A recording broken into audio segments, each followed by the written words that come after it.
Hi అండి, శ్రీనివాసం నుంచి నేను పార్థని.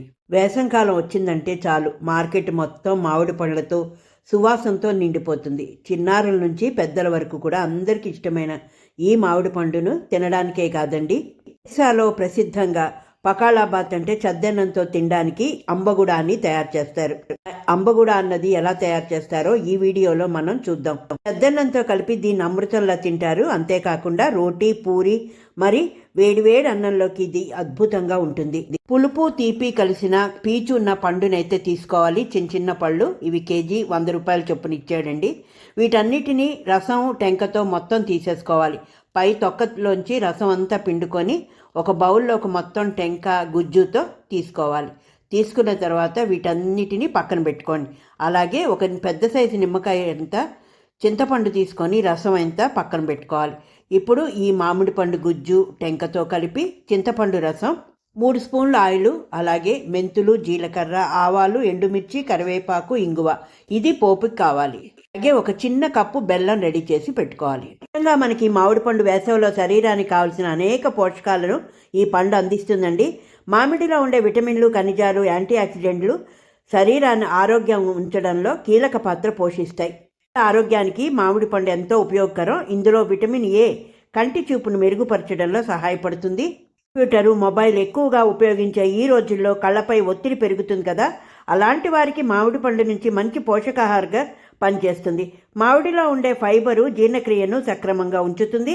మలబద్ధక సమస్యతో బాధపడే వారికి ఇది మంచి సహజ ఔషధంలా పనిచేస్తుంది. అలాగే శరీరానికి తక్షణ శక్తిని ఏర్పరుస్తుంది.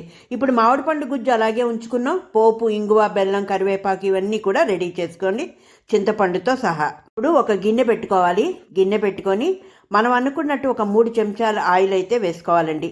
ఆయిల్ ఎప్పుడైతే వేడెక్కిందో పోపు సామాన్ అంతా జీలకర్ర, మెంతులు, ఆవాలు, ఎండుమిర్చి, కరివేపాకు. మెంతులు ఈ పులుసుకి మంచి సువాసన అయితే ఇస్తాయి.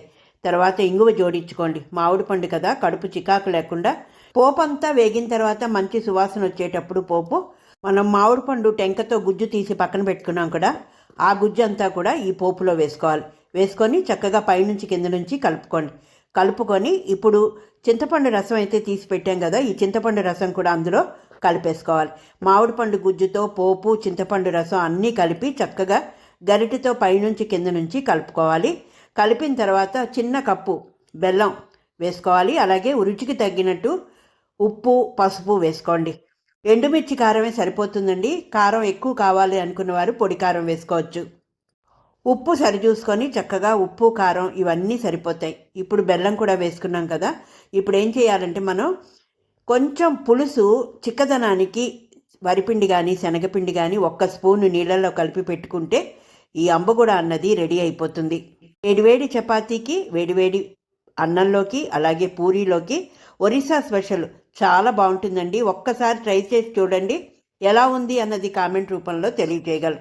ఇలాగ వేడివేడిగా చిన్న చిరుపులుపు తీపితో కలిసి ఉన్న ఈ అంబగుడ తినడానికి చాలా బాగుంటుంది. పిల్లలు, పెద్దలు ఎంతో ఇష్టంగా తింటారు. ప్రతి సమ్మర్లో కూడా ఇది చేసుకోవడం అయితే మేము మానవండి. 2-3 సార్లు సమ్మర్లో ఈ పులుసు అయితే ఇష్టంగా మా పిల్లలు తింటారు. ప్రకృతి మనకిచ్చిన అద్భుతమైన వరాల్లో మామిడి పండు ఒకటి.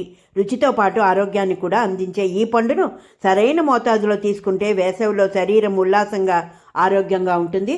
షుగర్ పేషెంట్లు కొంచెం ఆలోచించి తీసుకోవాలి. ఈ రెసిపీ కానీ మీకు నచ్చి ఉంటే ఒక లైక్ చేసి కామెంట్ ద్వారా తెలియచేయండి. ఈ లైక్ నాకు చాలా అవసరం అండి, నా ఛానల్ ముందుకు వెళ్ళడానికి. వేసవికాలం ముగుస్తోంది. అలాగే మామిడి పళ్ళు కూడా సీజన్ తగ్గిందండి. ఎవరైనా ఈ రెసిపీ కావాలి అనుకుంటే చేసుకొని తినచ్చు. సంతల్లో అయితే ఇలాంటి పళ్ళు దొరుకుతాయి. మరొక కొత్త రెసిపీతో మళ్ళీ మీ ముందుకుంటాను. అంతవరకు సెలవు, మీ పార్థ.